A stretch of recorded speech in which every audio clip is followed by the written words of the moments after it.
Eu não vejo moderação nenhuma se o pessoal passou a festa toda bebendo e ele dá mais bebida pra eles. Você tem que levar em consideração que a mãe de Jesus que falou. A mãe de Jesus falou assim... Filho, e faltando vinho, tudo, a mãe de Jesus lhe disse, não tem vinho. Filho, sim, mas aí de novo volta a pergunta. Volta a pergunta. Tava todo mundo já bebido. Ele dá mais bebida alcoólica? Onde é que tá a moderação? Mas pera, mas não tinha mesmo? Porque olha só, e foi também convidado... Olha só, vamos refletir aqui, ó. E faltando vinho, a mãe de Jesus lhe disse. Ou seja, a gente não tem informação de que o vinho tinha acabado. A gente tem informação de que estava faltando vinho. Não, tinha acabado. Como? Cadê? Aqui, olha, quer ver? É porque você está lendo uma tradução. Nem a NVI, você está lendo outra tradução aí meio... A versão que o Pia escreveu. Aqui, e olha o que está escrito aqui, ó. Olha só. Olha aqui, olha o capítulo 2, capítulo 2, verso 3. É o combate da palavra. Tendo acabado o vinho, a mãe de Jesus lhe disse, eles não têm mais vinho. Não, acho que você está criando isso daí. Não, olha aqui. Mas o tom de voz dela já era meio arrastado. É verdade. Acabou o vinho. Mas olha aqui, ó. Acabou o vinho. Mas olha o que vem aqui agora, ó. E disse-lhe, todo homem põe primeiro vinho bom, e quando já tem bebido bem, então inferior, mas tu guardaste até agora o bom vinho. Realmente já tinham tomado uns vinhos. Pensa assim, depois que você tá meio bêbado... Ele tá dando vinho bom no final. Pensa que você tá meio bêbado, você toma uma parada mais doce, parece que é melhor, entendeu? Então pode ser que... Mas calma, às vezes tem um sentido. Pode ser. Como é que é? Não, álcool não é um gosto agradável, né? Você não tava lá também pra saber. Eu sei, mas álcool não é um gosto agradável. Então, você vai no mercado comprar vinho. Sem álcool, pode ser mais agradável, realmente. Olha, parece que é mais gostoso. Agora, na boa, você quer defender mesmo. Eu tô defendendo. Eu respeito, é lógico. Você sabe que a gente sempre tem ponderações diferentes, mas respeitosas. No passado, uns 40, 50 anos para trás, igreja evangélica e protestante era abstêmia. Pastores e membros todos. De um tempo para cá, menos os luteranos. Os luteranos sempre gostavam. O Lutero gostava de uma cervejinha e tudo mais. Mas, geralmente, os outros batistas, presbiterianos, eram abstêmios. De um tempo para cá, começaram a flexibilizar isso aí. E eu tenho em casa documentos falando que o grupo de risco com maior para alcoolismo são pastores e padres. Padres por causa do vinho da missa. Isso aqui não é o Rodrigo falando para detonar, não. Tem artigo científico publicado nisso. A quantidade de padres. Eu dei aula numa faculdade evangélica, que não vou falar qual, que eu substituí um professor, pastor, que o problema dele era o alcoolismo. Já conversei com um médico cardiologista, que aquela velha história de um pouquinho de vinho todo dia é bom para o coração, ele falou assim, a Associação de Medicina nunca vai recomendar isso, porque ninguém vai ficar só num tantinho. Alguns podem ficar, outros não. Só perde a linha. Então, assim, eu respeito quem tem diferente, mas eu, particularmente, eu assumi a postura da abstinência de vinhos e qualquer outra coisa. Mas Rodrigo, por que está escrito vinho, então?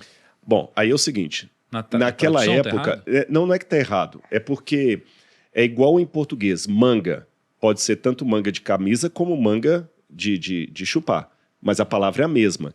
Em inglês você tem duas palavras diferentes. Você tem mango e sleeve. Então, se eu estiver pensando em inglês, fala assim, mas vem cá. Mas se ele está falando de roupa, por que usou mango, né? E não sleeve? É porque em português a gente tem uma só palavra para as duas coisas. Em grego, a palavra para vinho, você tem algumas palavras, mas uma das principais é a palavra oinos. Oinos, que significa tanto o vinho alcoolizado como o suco de uva. Em hebraico, yain, que também significa tanto o vinho alcoolizado como o suco de uva. Há crianças, por exemplo, no livro de Isaías, fala o seguinte, e vocês darão vinho aos recém-nascidos. E tá yain e oinos em grego. Mas vai dar vinho de verdade para as crianças? Não. Quando você vai no estudo da cultura greco-romana, você descobre uma coisa muito interessante. O vinho alcoólico, que o vinho só dá uma vez por ano a uva, né? Tem essa questão, como é que você vai mantê-lo não alcoólico o ano todo? Eu vou explicar isso daqui a pouquinho. Na cultura greco-romana, o vinho alcoolizado não era de bom tom.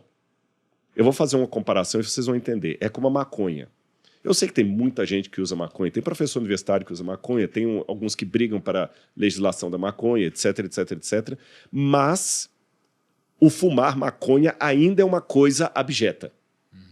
Tanto é que se eu chegar aqui fumando uma maconha, você não vai ter podcast. Já deu rolo no passado alguém que fez isso. Sim. Não é isso? No passado, o pessoal... Esse daqui saiu de lá e veio para aqui. Aí o que acontece? No passado, o pessoal tomava vinho? Tomava. Mas nas noites romanas, nos cultos a Baco, mas quando você pega os filósofos estoicos, os epicureus, você pega, por exemplo, as meditações de Marco Aurélio, que era imperador de Roma, detonam com isso.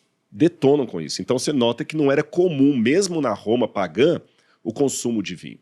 Então, como é que eles faziam para beber o vinho e se alegrar?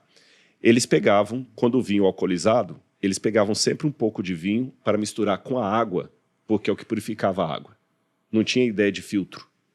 Por isso que Paulo fala com Timóteo, não bebe só água, não toma um pouquinho de vinho também, por causa da dor do seu estômago. Era vinho medicinal.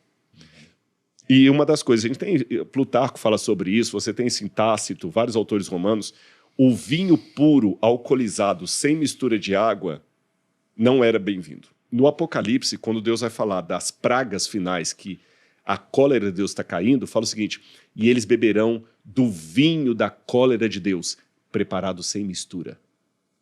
Olha que interessante essa expressão, preparado sem mistura, porque o vinho era misturado com água para você não se embriagar.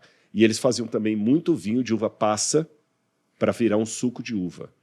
Então, agora é lógico, há momentos na Bíblia que Deus tolera aparentemente o vinho, por exemplo, Noé se embriagou porque ele descobriu o poder ali, não há nenhuma repreensão de Deus e tudo mais. Só que a revelação de Deus ela vai progressivamente modificando. No Antigo Testamento também o cara casava com 2 mulheres. Jacó casou com 2 mulheres. Depois Cristo já foi tirando isso. No Antigo Testamento havia alguma tolerância, algumas práticas. Até você falou, vamos fazer um dia a diferença de Deus no Antigo Testamento para o Novo, que Deus aos pouquinhos vai mostrando que não é bem assim. Eu hoje, Rodrigo, particularmente, mas eu tenho que deixar bem claro para a galera que está assistindo, há teólogos que discordam de mim. Não estou querendo ser o dono da verdade, não. Eu só estou falando da minha experiência. Eu, Rodrigo, particularmente, com base em tudo o que eu já vi sobre a bebida alcoólica, eu tomei a decisão de ser abstêmio.